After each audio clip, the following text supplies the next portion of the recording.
Now, I do means I do. Yes, we both do, but we don't do it from the same money. What do you guys think about that? I think commitment is proven in actions, not bank statements. Guys, we're going to keep our accounts separate. That way you can Cash App and OnlyFans and do all the sketchy financial stuff. You can support your side chick in peace. It's not about having separate accounts. It's about whether or not that person says, hey, I'm going to do me over here. Then you're going to do you over here. To me, that's not building life. That's not building generational wealth. If two people can't seem to agree in one place where they can deposit their energy toward their future, then what they have here is a lack. Not only a lack of one vision, but a lack in unity. When it comes to money, right, there's the internet's talking, and there's been apparently some negotiation. Apparently the 50-50 conversation has reached a new fever pitch, right? Because now married couples, it's more common. Let's say it's less common to see joint bank accounts.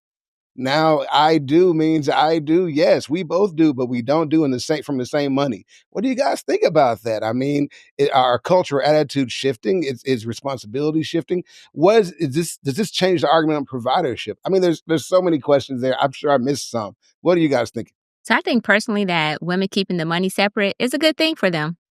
I think that there should be a joint account, and then that there should be separate accounts for each individual person in the marriage. Because in particular, so as a woman, I feel like actually protects them from financial abuse and dependency. And from the men's side, it may protect them from feeling like they're being used. And so if there's, for someone that whatever reason with this conversation was 50-50, is that they walk away, the woman used them in divorce and so forth, and they take 50% of whatever. Well, maybe this is the opportunity where you as men, not you guys, but men in general, don't have to feel like that pressure of all their shit going to be taken from them, or 50% of that shit was going to be taken away from them, because they have a separate bank account, and therefore they have separate activities that they can pay attention to within their separate bank account. For women, like I said, it's all about like avoiding financial abuse and having some independency within the relationship itself while maintaining the joint account. I don't think it's too big of a big deal to have a separate account. Now, if everything's separate, now that is a problem, because then it becomes like there may be multiple conversations in regards to finances, because finances is the top 3 reasons for divorce, maybe top 5 now. But regardless, I think it's all good. I think that this whole generational, like the past generational wife where she couldn't have the finances and so forth, them days are done. I'll be honest. My mother told me that I should have a separate account. My grandmother told me make sure I have a separate account. I did not listen. I had all joint accounts. And so so it's almost like I'm about to be contrary. But later on, I did get a separate account. But anyways, the point is the mothers are telling the kids to get their separate accounts, right? They're telling the women that you need your financial independence. They're telling the women that you need this separate account. And now we're actually seeing that trend. And because everybody act like the relationships are now transactional, that's what's happening. This is the manifestation of something that we saw starting in the early 90s of separate accounts, separate relationships. This is what we get by letting a woman go first on this topic. Sorry, SNL. Whatever. She's the only one. Because I felt like you were kind of straddling a lot of fences there, because the story, if I recollect right, that couples are keeping their shit separate. It's not about whether you should have a separate account.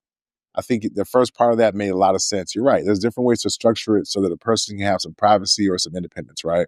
If we're talking about a record number of couples who are moving separately financially, it goes at the face of this idea of using marriage to build generational wealth. And let me tell you the number one reason.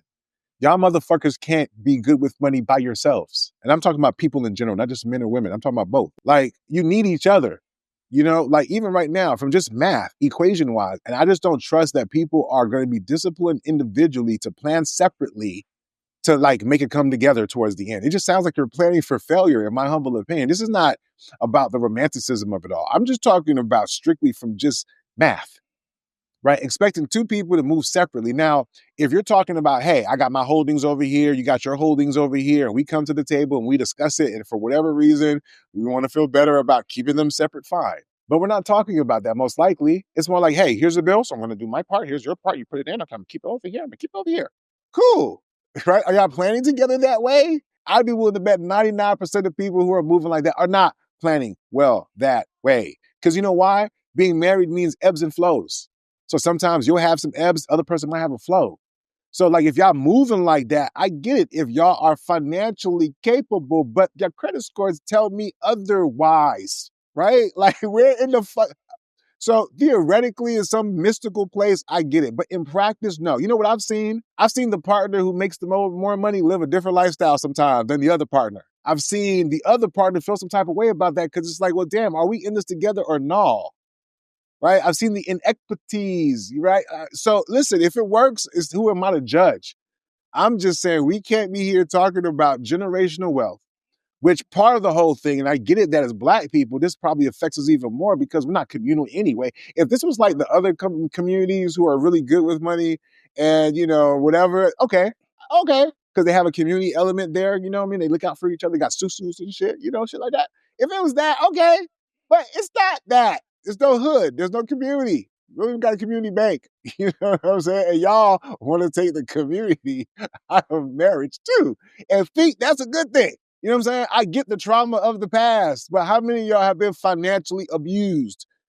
And if you were, are you now the financial abuser? Because I've seen that too. Because some of y'all, the reason why some of y'all want this is because y'all are the ones making more money. It's not fun when the rabbit has the gun, right? So I get it, you know what I mean? But long term, you gonna be good, but not y'all, right? He gonna have to fend for himself. Or whatever. I don't understand where in the world any of this makes just financial sense. Unless y'all are disciplined enough, transparent enough, consistent enough, honest enough, right, to do the shit. And I just don't see that happening for real, which is why this whole thing is calamitous. It just kind of further shows that we are quickly on the way to hell in a handbasket. Is that the phrase we were looking for a couple episodes? Right? Because marriage is doomed if you think this is something that should be done amongst everyone. Because y'all niggas don't have enough money to be keeping y'all shit separately. I'm talking about the masses. And then for those of y'all who got a little bit extra, I feel you. Good luck. You're not going to be married that long, but go ahead, man. So, super quick, I just want to add one thing when it comes to the generational wealth piece.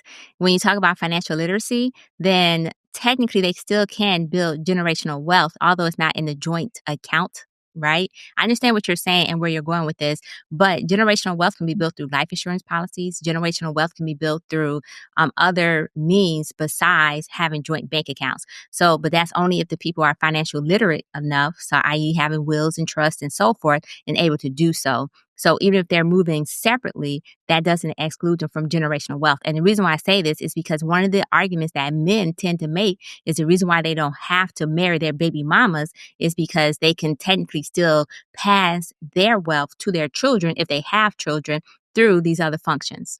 Well, hold on, Jay. Hold on. I'm sorry. I got to correct the record because, again, we talking, but we're not talking. Just because you have a life insurance policy, let's say it's decent. Good for you. Is your kids going to know how to spend that money? How quickly they're going to dissolve? That's not wealth, right? To me, in my humble opinion, it's a mindset, True. right? It's how you build and how you move. So I'd be hard pressed to look at all of the super wealthy people that I've seen, a majority of them be married and not wonder like how was that beneficial to them to do that. And I get their finances could be separate, but all I'm saying is for most people who rose up and shit, it's not an individual sport.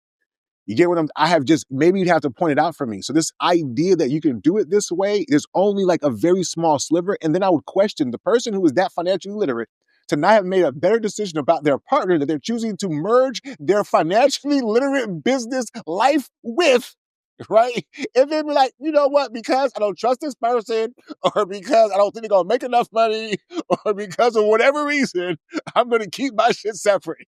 I don't know where the poor person is doing that. If you're showing up rich, shut my mouth, right? But I just don't know how that works. I'm sorry, Jay.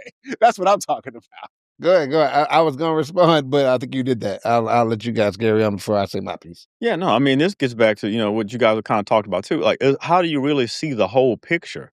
If everybody was this hyper competent wealth manager, then okay, fine, this would be a non-issue. You be over at Wells Fargo, I'll be over here at Chase, and we'll figure it out in the middle some kind of way.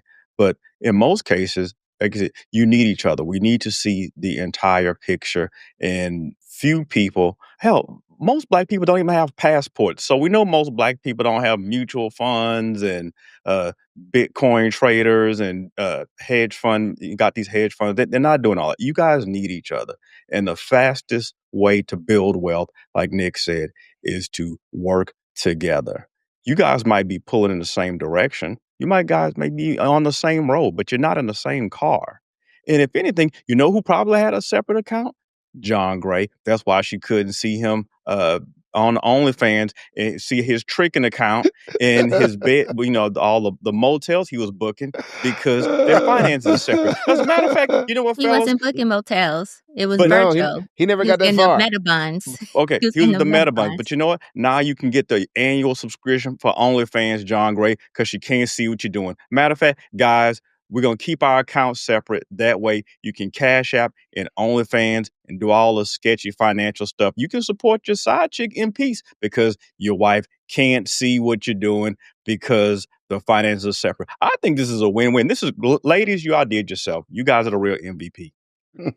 First of all, this was a result of the 50-50 conversation that men kept pushing on women. I It's just not want a to point result of that out. You that. know what? No, It's that's Yes, not. it not. That's It's is. not. not. That's No, what That's I'm it's not. not. saying. No, No, Because it's no, it's not. not. okay, so No, it's look, let not. me Jay, pull it go. back. Oh, I'm Let me sorry. pull Go it ahead. back. Now I want to go ahead and pull it back. So it was talking about the rise, right, because of the current climate we're in. But I just want to point out something really quickly. You guys keep talking about OnlyFans account, or he could do this, or he could do that because of whatever. But trust shouldn't be measured by the joint account. So if you trust somebody, then you should trust them to do the appropriate things with their money that don't go against the marriage itself. That's why I'm saying I think commitment is proven in actions, not bank statements. So you're talking about trust. I either have to trust you when you have your separate account or I don't. And if I don't trust you, then why the hell we married? Why are we together? And I also understand that you guys are saying, hey, if we can't have joint accounts or have everything joint, then we're already building separately. So I can concur with that statement, but the fundamental of this is trust. If I trust you, then move your ass on and do what you're going It's to do not with a, your separate account. I'm just no, saying, if it's trust, no. trust is First, key. well, be clear. I'm not saying it's about trusting your account. I'm saying fuck trusting you with the account. I'm trusting you with my finances. There's a different conversation that we're having here. Is what I'm saying, right? So I get where the account thing is nominal if we don't establish a trust financially, and that is including transparency. It's so whether the account is such a semantically, who cares? Right, but I said transparency because I think you need transparency to build trust. Like I don't see. So go ahead, Jay. I'm sorry. Like, what are we talking Okay. about? A bank account. Just use a So No, bank what account. I'm saying is if it's all no, look, no, we're gonna get this straightened right here because what I'm saying is if you trust somebody, financial trust and transparency is the same thing. It shows up because the conversation was about joint accounts. So I'm saying from that perspective, trust is trust regardless of where it's at. Be it financial or transparency, you can have your own separate account and you can still be transparent. When you're talking about, hey, you can have your OnlyFans account and she wouldn't know, well, then you're not being transparent with your money. So I don't see what the problem is if you're trusting each other and you're transparent with that trust, i.e., financially transparent, then I don't see the problem with it. the But I separate understand, like I said, commitment is proven in actions. the separate account thing may look to some like it's a trust issue at first glance, and maybe because of people. And I'm not going to say the people who it looks like a trust issue to are untrustworthy. Okay, I'm just going to say, the first person that goes, "I ain't do nothing," you got to look at them like, "What did you do?" Well, I'm just saying. Sometimes I'm that person. It does not always apply. But what I think is a deeper issue here is it's a question of accountability or a desire for there to be a lack of accountability. And it's that point that origin of lack that causes further lack on in the relationship. So you got to remember money, and I'm speaking as a economist, okay, and as a former insurance salesperson, okay. So to the point of these separate policies and generational wealth, no, it's not the same thing because there's such a thing. It's called economies of scale. When two people pull their money together, they're able to get a much better insurance package than they could have if they had done it separately, right? They're just able to buy more bang for their buck. But even beyond that, let's talk about currency.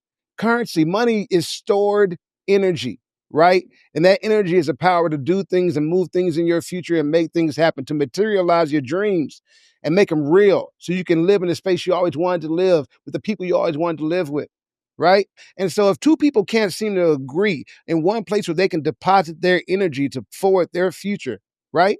Then what they have here is a lack. Not only a lack of vision, of one vision, but a lack of unity, right? And a lack of accountability. Somebody don't want the other person to see how the money moving, even on the things that they've said they want to move together. I'm not saying you can't have separate accounts, but I'm saying if you don't have a joint account, if it doesn't start and funnel through a joint account, and then everybody take their money from the joint account to their separate accounts, then what are you doing?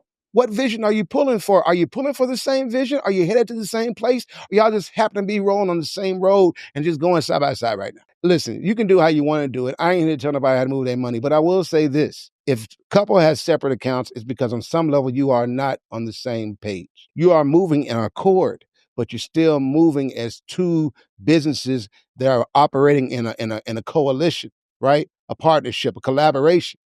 But you have yet to form one giant corporation. And that's going to affect your economy and your ability to move forward in the future with power. That's all I'm saying. So I personally wouldn't suggest it. I'd like to see a turnaround. You know what I'm saying? I understand. I've been in relationship. I've been in one of my marriages. I won't call out which wife. Okay. She was running our account into the negatives. It was terrible. I worked at the bank. It was embarrassing. Okay. But that being said, y'all just got to work on it, man. And if the person needs help, they're not good with money, they shouldn't be left out there in the world by themselves. It should be structured. You cannot build an enterprise if you are not enterprising with your energy. And you cannot build an empire if you don't have an enterprise. And that enterprise starts with your family. So if you're not doing that, you're doing it wrong. If y'all don't believe me, talk to me. Hit me in the DMs, hit me in the message. I don't care. I'm here for it. Go ahead. What y'all got? Okay. Let me be clear. Let me be clear, right? Because an account, like a bank, is a tool, right? You can use them different ways. People have different accounts. They set up trusts. They have so the account thing is just one piece of it. I want to be clear. I don't care about the separate accounts thing. I think that's smart. I do think in relationships, couples should have their own accounts, right? So that way you have some level of freedom. If you want to use OnlyFans with whatever budget that we've allocated for this week, that's how you want to spend your money. That's your fucking business. You know what I'm saying? We're not tyrannical around here. You know what I mean? So, so I do think there's ways that you can set things up. However, when we're talking about from the top down, if two people consider themselves co-CEOs or partners, as the favorite word that people like to use in 2025, especially women when it comes to relationships, right? So part of a partnership, at least the ones that I've been a part of, is say, hey, let's look at our resources. What do we have to marshal? How can we move accordingly? The accounts are a minor thing. So I'm just simply positing that when I saw this story, and because I know people and I've interacted with people who move this way, there are other things that relationship suggests when that's their primary approach. It's not about having separate accounts. It's about whether or not that person says, hey, I'm going to do me over here. Then you're going to do you over here. And then maybe we come together and we chip in on our bills, not our life, but our bills, right? To me, that's not building life. That's not building generational wealth, because even for people who do build lives together, most of them, despite all the well intentions, do not build generational wealth, which is why so many of us are not generationally wealthy. We have a long way to go. There's many generations of steps that we probably need to get to a point where a lot of us, more of us, can be generationally wealthy. So I get it, health insurance, life insurance, and all that. But the truth is, we're barely getting by, y'all. So like, to me, if marriage is dying, and we're seeing trends that people are behaving in a way, even within a marriage, that suggests like, okay. And then if we always say that generational wealth is happening more because of marriage, like, follow the trend. It doesn't take a logical person to really break down where this is going. So yes, this individualism, this whatever fuck thing we got going on, maybe the gender war is, taking effect. But yeah, this is going to kill. This individual ideology around money and marriages is going to kill many of you who didn't have a great chance at generational wealth. But guess what? What little bit you had, if anybody else is going to suggest to you otherwise, they're lying to you. I'm sorry. It's just saying, unless you're just Doogie Howser with the math, which again goes back to my previous point. Maybe you would have made a better choice with who you chose to marry. But okay, that's all I got. What are we talking about?